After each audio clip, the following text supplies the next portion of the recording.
আমার প্রাণ গোবিন্দ আর অর্জুন কত ভ্রমণে বের হবে। কিসে বের হবে বলো সবাই? কত ভ্রমণে বের হবে। বের হওয়ার কিছুক্ষণ পরে অর্জুন খুব ক্ষুধার্ত হয়ে গিয়েছে। মনোযোগ সহকারে শুনো, আমি সেদিনও বলেছিলাম কথাটা। অর্জুন খুব ক্ষুধার্ত হয়ে গিয়েছিল। অর্জুন ক্ষুধার্ত হওয়ার পরে আমার প্রাণ গোবিন্দকে বলেছিল, গোবিন্দ এই জায়গার মধ্যে তোমার কোনো ভক্ত আছে কি? তোমার কোনো ভক্ত আছে কি? আমার অনেক ক্ষুধা লেগেছে, আমি পিপাসক্ত হয়ে গিয়েছি, তুমি কৃপা করে তোমার কোনো ভক্তের শ্রী আঙ্গিনায় আমাকে নিয়ে যাও একবার। তখন আমার ভগবান প্রাণ গোবিন্দ অর্জুনকে নিয়ে গেল তার এক ভক্তের বাড়িতে। অনেক ধনী সে, উচ্চবিত্ত, অনেক কিছু, অনেক টাকা পয়সার মালিক। তার বাড়িতে গেল। দুপুর তো, সে সময় যাওয়ার পরে ডাক দিয়েছেন, ভগবান ডাক দিয়েছেন। মালিকটা তখন শুয়েছিল। মালিকটা কিসে ছিল বলো সবাই? শুয়েছিল। তার বাড়ি যে কর্মচারী, যে কাজ করে, সে এসেছে। আসার পরে আমার ভগবান বলছে, দেখো, ভগবান বলছে অর্জুন অনেক ক্ষুধার্ত, পিপাসার্ত, তুমি কৃপা করে কোনো খাবারের ব্যবস্থা করো। অর্জুন সে খাবার গ্রহণ করে তার সে ক্ষুধা সে নিবারণ করবে একবার। বলছেন, দেখুন, আমি তো আমার মালিকের আদেশ বিনে কিছু দিতে পারবো না, কিছু দিতে পারবো না। বলছে মালিককে ডাক দাও। বলছে আমার মালিক যখন শয়নে তাকে আদেশ নাই তাকে ডাক দেওয়ার, আমি তাকে ডাক দিতে পারবো না, আমি তাকে ডাক দিতে পারবো না। ভগবান দুইবার বলছেন। এভাবে যখন তাদের মধ্যে কথা হচ্ছে, তার ঘুম ভেঙে গিয়েছে। কার ঘুম ভেঙে গিয়েছে বলো সবাই? মালিকের ঘুম যখন ভেঙে গিয়েছে, মালিক এসেছে। এসে বলছে, কে? তখন আমার ভগবান বলো, দেখো অর্জুন অনেক ক্ষুধার্ত, অর্জুন অনেক পিপাসার্ত, আপনি কৃপা করে আপনার শ্রী আঙ্গিনা থেকে কিছু দিয়ে অর্জুনের সে ক্ষুধা, অর্জুনের সে পিপাসা আপনি নিবারণ করুন। বলছে কিছু দিতে পারবো না, কিচ্ছু দিতে পারবো না, চলে যাও, আমরা দুপুরে কাউকে কিছু দিই না, চলে যাও। সে অহংকারে প্রভাবিত হয়ে আমার ভগবান এসেছে তার দুয়ারে, অর্জুন এসেছে ভগবানের ভক্ত, দেয় না, তাড়িয়ে দিল। কিছুক্ষণ যাওয়ার পরে অর্জুন বলল, প্রভু গো, আজকে ক্ষুধার্ত হয়ে তার আঙ্গিনায় গেলাম, সে কিছু দিল না, তুমি তাকে কি আশীর্বাদ করবে? তুমি তাকে কি আশীর্বাদ করবে? আমার প্রাণ গোবিন্দ বলো, ওর যা আছে সব যেন দ্বিগুণ হয়ে যায় একবার। ওর যা আছে সব কি হয়ে যাক? দ্বিগুণ হয়ে যাক। অর্জুন বুঝতে পারে না। প্রভুকে প্রশ্ন করলো, প্রভু আজকে ক্ষুধার্ত হয়ে তার বাড়িতে গেলাম, আর আপনি তাকে কৃপা করে বললেন ওর যা আছে দ্বিগুণ হয়ে যাক, এটা তো আমি বুঝি নাই, এটা তো আমি বুঝি নাই। আমার ভগবান তখন বললো, অর্জুন শোনো, ওর যত গড় আছে তত দ্বিগুণ হবে, যত পরিমাণে ব্যবসা রয়েছে তাও দ্বিগুণ হবে, ওর অহংকারটাও দ্বিগুণ হবে একবার। ওর অহংকারটা কি হবে? দ্বিগুণ হবে। কিছুক্ষণ যাওয়ার পর অর্জুন বলছে, প্রভু আমি আর পাচ্ছি না, প্রভু আমি আর পাচ্ছি না, তোমার এদিকে কি আরো কোনো ভক্তের বাড়ি আছে? এদিকে আরো কোনো ভক্তের বাড়ি আছে কি? কৃপা করে নিয়ে চলো, আমি আর পাচ্ছি না। এই কথা বলার পরে আমার প্রাণ গোবিন্দ গিয়েছে একজন দরিদ্র আমার কৃষ্ণ ভক্ত মায়ের শ্রী আঙ্গিনায় গিয়েছে। গোবিন্দ আঙ্গিনায় যখন গেল, ডাক দিয়েছে, কেউ ঘরে আছো কি? তখন আমার বৃদ্ধা মা, সেই দরিদ্র মা বের হয়েছে ঘর থেকে। সে বলছেন, কি হয়েছে?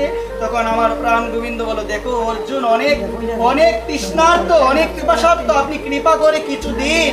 তখন সে বলছে, দেখো এই জগতে তো আমার বলতে কিছু নাই, শুধু আমার একটা গাভী আছে। আমার কি আছে? আমার একটা গাভী আছে, এবং গাভীর একটু ঘরে আমার দুধ রয়েছে, ওই দুধটা আমি দিতে পারি। বলছে, এটাই নিয়ে আসুন, এটাই নিয়ে আসুন, এটাই নিয়ে আসুন, এটাই নিয়ে আসুন। এই কথাটা যখন বললো, শুনো মনোযোগ সহকারে মা, ওই কথাটা যখন বললো, তখন ওই বৃদ্ধা মাকে বললো ভগবান, যাও তুমি ঘরে যাও, ঘরে যাও, দুধ নিয়ে আসো। কি নিয়ে আসো?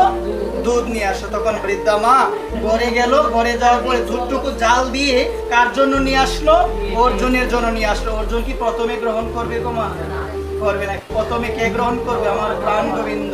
এবং অর্জুন প্রাণ গোবিন্দের সে অদরামৃত পান করবে একবার। প্রেম শাস্ত্রে বলছে, মা অকাল মৃত্যু হরণং সর্বব্যাধি বিনাশিনং শ্রীকৃষ্ণ পাদুদকম প্রীত্যা পুনর্জন্ম ন বিদ্যতে। এই জায়গায় বলছে, কারো যদি অকাল মৃত্যুর ভয় থাকে, শোনো কথা বলিও না কেউ, কারো যদি অকাল মৃত্যুর ভয় থাকে, অকালে মৃত্যুবরণ করার ভয় থাকে, সর্বদা ভগবান শ্রীকৃষ্ণের চরণামৃত গ্রহণ করতে হবে। অকাল মৃত্যু হরণং সর্বব্যাধি বিনাশনং, সর্বরূপ দূর হয়ে যাবে। কেউ যদি শ্রদ্ধা সহকারে, বিশ্বাস সহকারে প্রতিদিন ভগবান শ্রীকৃষ্ণের অদরামৃত চরণামৃত গ্রহণ করে একবার, শ্রীকৃষ্ণ পাদুদকম প্রীত্যা পুনর্জন্ম ন বিদ্যতে, তার আর পুনর্জন্ম হবে না। এইদিকে কি হলো, যখন দুধটা নিয়ে আসলো, ক্ষুধার্ত ছিল বেশি কে? অর্জুন গ্রহণ করে নাই, গ্রহণ করে না। কাকে দিয়েছে? কাকে দিয়েছে? আমার ভগবানকে দিয়েছে। ভগবান গ্রহণ করার পরে কিঞ্চিত পরিমাণ সেই অধরামৃত পান করেছে অর্জুন। পান করার পর বলছে, অধরামৃত, এত এত অমৃত, অধরামৃত প্রভু তোমার অধরামৃত, আমি এত ক্ষুধার্ত ছিলাম, আমি এত ক্ষুধার্ত ছিলাম যে আমাকে অনেক কিছু গ্রহণ করতে হতো, কিন্তু সেই অল্প পরিমাণ অধরামৃত গ্রহণ করে আমার অন্তরে সুখ এসে গিয়েছে। একবার রাধে রাধে। এখানে মায়েদের চরণে নিবেদন, একটু বোঝার চেষ্টা করে। যখন তারা চলে যাবে, যখন তারা চলে যাবে, যখন রাস্তার মধ্যে কিছু দূরে গিয়েছে, আমার অর্জুন বলল আমার ভগবানকে, বলছেন প্রভু গো, ওই মাকে তুমি কি আশীর্বাদ দিবে? তখন সে বল, ওর যে গাভীটা আছে আগামী 3 দিনের মধ্যে যেন ওর গাভীটার মৃত্যু হয়ে যায়। একবার এই কথা শুনে অর্জুন হতবিম্বিত হয়ে গেল।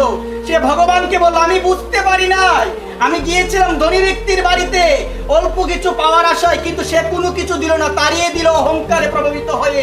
তুমি তাকে আশীর্বাদ দিয়েছো, তার জন্য সবকিছু দ্বিগুণ হয়।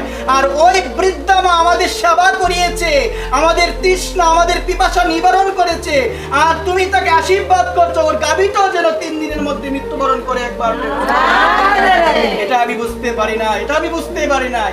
তখন আমার ভগবান, অর্জুন তোমাকে আমি বলছি, তুমি মনোযোগ সহকারে শুনো।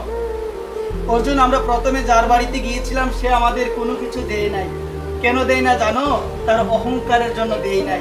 এই কারণে আমি তাকে বললাম তার সব যেন দ্বিগুণ হয়, তার ঘর বাড়ি আদি সব কিছু যেন দ্বিগুণ হয়। দ্বিগুণ হলে তার অহংকারও বাড়বে, আমাকে সে আর কোনোদিন ডাকবেও না। একবার অর্জুন জানো, সেই মা আমাদের সেবা করালো, সেই মা আমাদের সেবা করলো, আমাদের দুধ দিয়ে আমাদের পিপাসা, আমাদের তৃষ্ণা নিবারণ করলো, কিন্তু আমি বলছি তার গাভীটা যেন 3 দিনের মধ্যে মৃত্যুবরণ করে। কেন বলছি জানো? অর্জুন বলছি, না প্রভু আমি জানি না, তুমি কৃপা পূর্বক আমাকে বলো, তুমি এই কথাটা কেন বলেছো, তুমি আমাকে বলো। তখন বলো, দেখো তার বাড়িতে যখন গিয়েছিলাম সে তখন আমাদের বলেছিল এই জগতে তার গাভী বিনে, মানে গাভী বিনে তার আর কেউ না। বলছিল আমার একটা গাভী আছে, আমার একটা, শুনো, আমার একটা গাভী আছে। তো ভগবান বলছে আমি এই জন্য বললাম তার গাভীটাও যেন আগামী 3 দিনের মধ্যে মৃত্যুবরণ করে। তার গাভীর যদি মৃত্যু হয় এই জগতে তার আর কেউ থাকবে না। লোকে যদি জিজ্ঞাসা করে কে আছে সংসারে, সে বলবে ভগবান বিনে আমার আর কেউ না। একবার ভগবান বিনে আমার আর কেউ নাই। এই কারণে শোনার চেষ্টা করো, বোঝার চেষ্টা করো। ভগবান কি করলো? ভগবান এই জিনিসটাকে প্রতিষ্ঠিত করার জন্য জগতের বুকে আজকে সেই মা সেবা করালো। এই জিনিসটার মাধ্যমে শিক্ষা দিল যে ভগবানকে বেশি ডাকে তার জীবনে কষ্ট ভগবান বেশি দিবে, আর যে ডাকে না তার উত্তরোত্তর সমৃদ্ধি হবে। একটার পরে একটা ঘর উঠবে, একটার পরে একটা বাণিজ্য প্রতিষ্ঠিত হবে। এগুলোর মাধ্যমে আগে একটু সময় পেত, কিন্তু পরবর্তীতে এগুলো হওয়ার পরে সেই সময়টা ভগবান তার থেকে চিনিয়ে নিয়েছে। ছুটলো মা অর্থের পিছনে, একটা আবার ভাবলো না সেই অর্থ যাবে কি।